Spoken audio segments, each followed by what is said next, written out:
ভারতবর্ষকে স্বাধীনভাবে ছিনিয়ে নেওয়া হয়েছিল। ব্রিটিশরা থেকে পরাস্ত হয়েছিল, ব্রিটিশরা ভারত ছাড়তে বাধ্য হয়েছিল। ওই ওলামা ইকরামদের জোরদার আন্দোলন, জোরদার প্রতিবাদ ছিল। বন্ধুগণ, তাই বলতে হয় যে আপনি জেনে রাখবেন, যেমন আপনার দেশকে ভালোবেসে ভগৎ সিং, ক্ষুদিরাম বসু, মাতঙ্গিনী হায়দরাবাদ জীবন দিয়েছিল, তাদের হাত থেকে যেমন সংগ্রাম করেছিল, ঠিক তেমন মনে রাখবেন আপনার পূর্বপুরুষরা ছিল, তাদের রক্তের বিনিময় তবেই ব্রিটিশদের থেকে এই ভারতবর্ষ স্বাধীনতা পেয়েছে। বলতে হবে যে আলেম, যে ওলামা ইকরাম, তারা বিভিন্ন ভাবে কবিতার মধ্য দিয়ে, লেখনের মাধ্যম দিয়ে, শারীরিক কসরতের মধ্য দিয়ে বিভিন্ন রকম ভাবে বিভিন্ন কৌশল অবলম্বন করে ব্রিটিশদের বিরুদ্ধে সোচ্চার হয়েছিল এবং আগে আগে অনেক লড়াই, অনেক সংগ্রাম করতে হয়েছিল। যে সংগ্রামের মধ্য দিয়ে বিতাড়িত করতে পেরেছিল সেই সময়কার সমস্ত ওলামা ইকরাম। সেসব জেল খেটেছে অনেক ওলামা ইকরাম, নির্দোষ, তারা নিরুপায় হয়ে মিথ্যা ভাবে তাদেরকে জেল খাটানো হয়েছে। জাফরখানেশ্বরী এরকম ভাবে অনেক ওলামা ইকরাম তারা জীবন দিয়েছে, জেল খেটেছে। আমি লম্বা করছি না, কারণ আরো অনেকে আছে।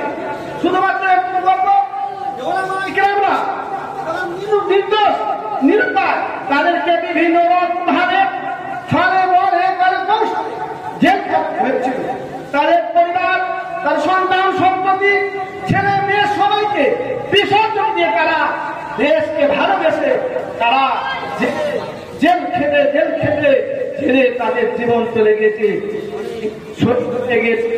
আমরা পরিশেষে তাদের পরলৌকিক জীবন সুখময় কামনা করব, তাদের পরলৌকিক জীবন সুখময় হোক এই কামনা করব এবং আগামী প্রজন্মকে বলবো যে মনে রাখতে হবে এই দেশ অধিকার সমান একটা অংশ, যাদের পুরো গাছ পাবে, তারা বিভিন্ন রকম ভাবে একটা হিংসার বার্তা ছড়িয়ে দিচ্ছে।